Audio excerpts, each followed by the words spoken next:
MRPS ఆధ్వర్యంలో Rahmat Nagar division లో భారీ ఎత్తున సమ్మేళన కార్యక్రమం నిర్వహించారు. జూబ్లీహిల్స్ నుండి కాంగ్రెస్ అభ్యర్థిగా పోటీ చేస్తున్న నవీన్ యాదవ్ ను భారీ మెజారిటీతో గెలిపించేందుకు ఈ కార్యక్రమం నిర్వహించామని అన్నారు. ఎంఆర్పీఎస్ పూర్తి మద్దతు నవీన్ యాదవ్ కు ఉంటుందని తెలిపారు. జూబ్లీహిల్స్ ప్రజలు కూడా నవీన్ యాదవ్ కు భారీ మెజారిటీతో గెలిపించాలని కోరారు. ఈ కార్యక్రమంలో రాష్ట్ర అధ్యక్షులు మోడి పాపయ్య, కనకరాజు ఇటకరాజు, విజయ్ కుమార్, బోడ రవికిరణ్, జై భీమ్, ఇతర నాయకులు కార్యకర్తలు పాల్గొన్నారు.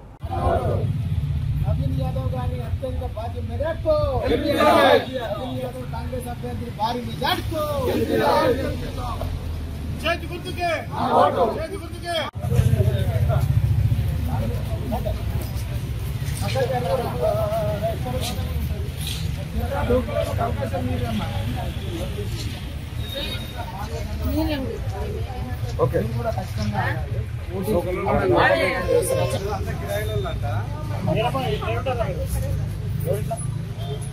కేసీఆర్ గురించి చెప్పు.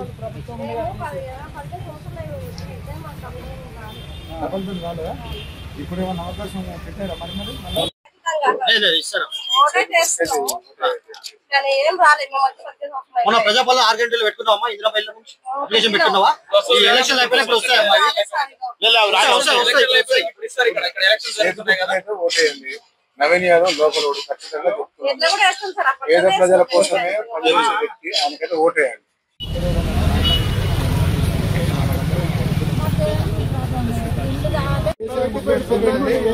కేసీఆర్ ఎత్తుకపోయాడు మొత్తం డబ్బులని. కేసీఆర్ ఎత్తుకపోయాడు అయితే చెల్లి పోతాయి. నవీన్ యాదవ్ అయితే లోకల్ ఈసారి ఎవరికైనా మన ప్రాబ్లం కూడా తీసినావా? లోకల్ తెలంగాణోడు ఆంధ్రుడు కాదు, తెలంగాణ కూడా ఉన్నాడు కదా వాళ్ళ కొడుకు. ఆయన లోకల్ అయినా పొద్దున్నేస్తే మన ఈ ఏరియాలో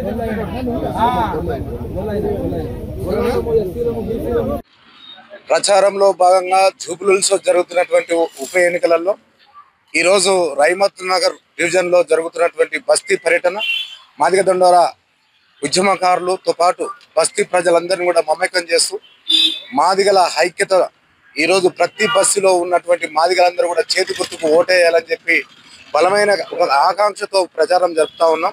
ప్రచారంలో భాగంగా ఈరోజు ఈ మా బస్తీలలో ఉన్నటువంటి మాదిగ ప్రజలందరినీ కూడా కలిసి మాదిగలకు కాంగ్రెస్ పార్టీ చేసినటువంటి ఒక మేలైనటువంటిది 30 సంవత్సరాల సుదీర్ఘ పోరాటంలో సాధించుకున్నటువంటి ఎస్సీ వర్గీకరణ ఫలాలు ఈ రాష్ట్రంలో గౌరవ ముఖ్యమంత్రి గారు రేవంత్ రెడ్డి గారు మరి ఈ సుప్రీంకోర్టు గైడ్లైన్స్ ప్రకారంగా ప్రప్రథమంగా తెలంగాణ రాష్ట్రంలో ఉన్నటువంటి ఎస్సీ వర్గీకరణ ఇంప్లిమెంటేషన్ చేసినందుకు ప్రత్యేకంగా కృతజ్ఞత తెలియజేస్తా ఉన్నాం.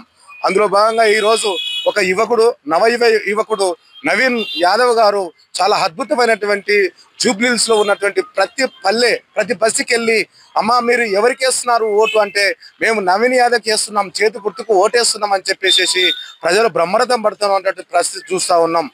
ఇందులో భాగంగానే మాదిగ ప్రజలందరూ కూడా జూబ్లీహిల్స్ లో ఎంతో 10 సంవత్సరాలు దోపిడీ చేసి పరిపాలన చేసినటువంటి ఒక కేసీఆర్, ఒక నియంత పరిపాలన చేసినటువంటి ఒక దొంగకు మీరు మళ్ళీ కారు గుర్తుకేస్తే చాలా ప్రమాదమే వాటిల్లుతుంది.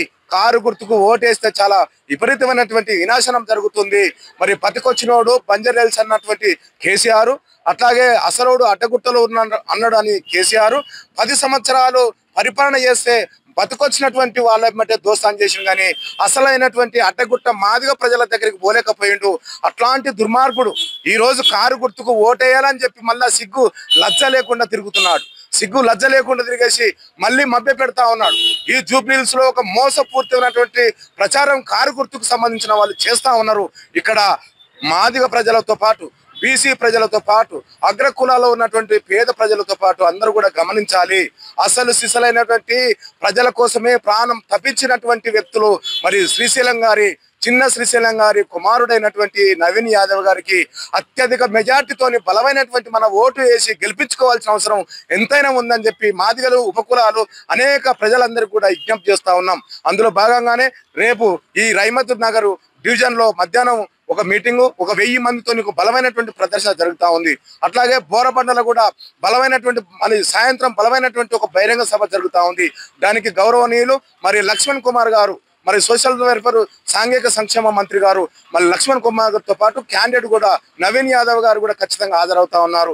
రేపు మాదిగ ప్రజలందరూ కూడా ఏ ప్లేస్ అయితే ఇక్కడ ఉన్నటువంటి బిడ్డలందరూ కూడా చెప్తారో ఆ ప్లేస్ కాడికి వచ్చేసి మన బలాన్ని నిరూపించుకోవాల్సిన అవసరం ఉంటుంది అనేది మాదిగల సమ్మేళన సదస్సును భారీ బహిరంగ సభను జయప్రదం చేయాలని చెప్పి విజ్ఞప్తి చేస్తా ఉన్నాం. జై మాదిగ, జై జై.